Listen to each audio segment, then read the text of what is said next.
Today, Bitcoin rises while Ether falls as investors make sense of the latest U.S. jobs report and new economic data. Multiple states consider creating strategic Bitcoin reserves. And Huli Tejwani of Coinbase Ventures talks about the sentiment among crypto startups under the U.S.'s changing crypto regulatory environment.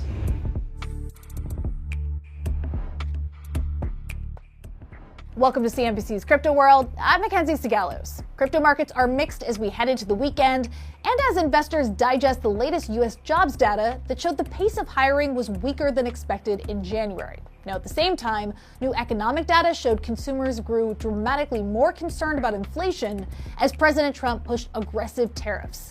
As of noon Eastern, Bitcoin had risen about 1.3%, trading at the $97,000 level. Ether was down 0.5% though and traded at $26.93. Dogecoin, meanwhile, was on the rise, gaining roughly 2.5%. But looking at the week, major crypto assets were in the red across the board, while the S&P 500 was little changed. Bitcoin fell nearly 4%, while Ether and Doge tumbled 19% and 22% respectively. Now, over on Wall Street, crypto proxy Strategy is closing the week on pace to add less than 1% after reporting a rebrand, but also a miss on revenue in the fourth quarter. Coinbase fell 5%, and Bitcoin miners were mixed. Mara Holdings dropped 5.5%, while CleanSpark jumped 11.7%. And that's all as of noon Eastern today. Okay, let's talk about the top stories. Crypto exchange Gemini is reportedly considering an IPO. That's according to Bloomberg, which cites people familiar with the matter who say that the debut on public markets could come as early as this year. The report notes that no final decision has been made. This comes as crypto firms are turning their attention back to the U.S.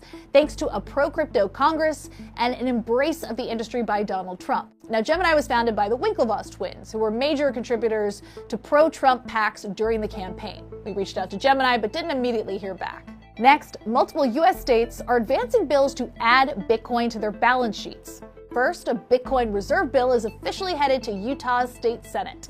This House voted in favor of the proposal on Thursday, 38-34, with 3 members absent. Meanwhile, in Missouri, Republican State Representative Ben Keatley introduced a bill yesterday to accept Bitcoin for state payments.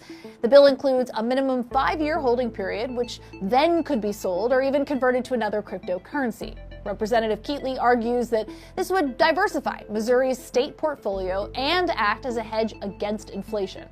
Earlier this week, New Mexico also proposed a strategic Bitcoin reserve that would allow the state to invest up to 5% of public funds.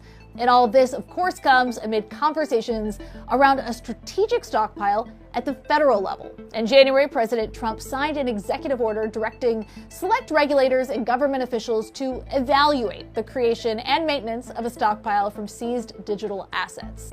Last, an update on this week's congressional hearings around debanking of firms engaging in crypto. After the Senate Banking Committee hearing on the matter, the House Financial Services Committee held its own, with testimony from Coinbase's Chief Legal Officer Paul Graywall and Mara CEO Fred Thiel. Now, in his opening statement at the hearing, Thiel argued that digital asset firms were being excluded by banks and financial service providers in 2023 and 2024, and recommended that Congress prohibit what he calls blanket bans on digital asset companies, and instead require individual risk assessments. Now, Thiel also testified that Mara experienced financial exclusion that he says, quote, required burdensome workarounds in order for Mara to compete on a global stage.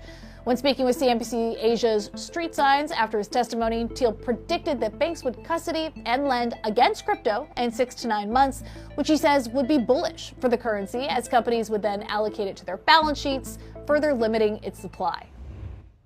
All right, for our main story, I spoke with Huli Tejwani of Coinbase Ventures. He discusses how the changes in Washington regarding crypto regulation are changing sentiment among crypto startups. So we've seen a lot of positive momentum on the crypto front in Washington. Just this week, David Sachs chased the president's EO with the announcement of a bicameral working group comprised of committee leads from the House and Senate, a coalition that he said would really dig into creating new policy. Now, David talked about pushing for a stablecoin law first and then investigating the possibility of a national Bitcoin stockpile. What was your reaction to what we heard from the president's crypto czar this week? And do you agree with how they're prioritizing initiatives? Thanks, Matt. Great to speak with you. Overall, I'd say we're incredibly optimistic about the more constructive tone in Washington around crypto and crypto regulation. What we've heard consistently over the past several years was a lot of frustration from the founders that we work with around lack of regulatory clarity. I think it was very clear that the previous administration's approach of regulation by enforcement lacked a seriousness of purpose around how to handle crypto. And it wasn't accomplishing anything it intended to. We were not protecting consumers from fraud and bad actors, and we were driving innovators who want to be compliant offshore. So overall, I think the tone in Washington is now much more constructive. There's a seriousness of thought around how to handle crypto, and founders are just looking for clear rules of the road. We want regulatory clarity to build and bring this technology and its benefits into the United States. So specific to the EO and Mr. Sachs' comments, do think that stablecoin legislation is a critical priority. There's a ton of benefit for U.S. firms and frankly, U.S. strategic interests for having a clear path to adopting stablecoins and pushing that forward. So overall, we're very optimistic about how things are unfolding.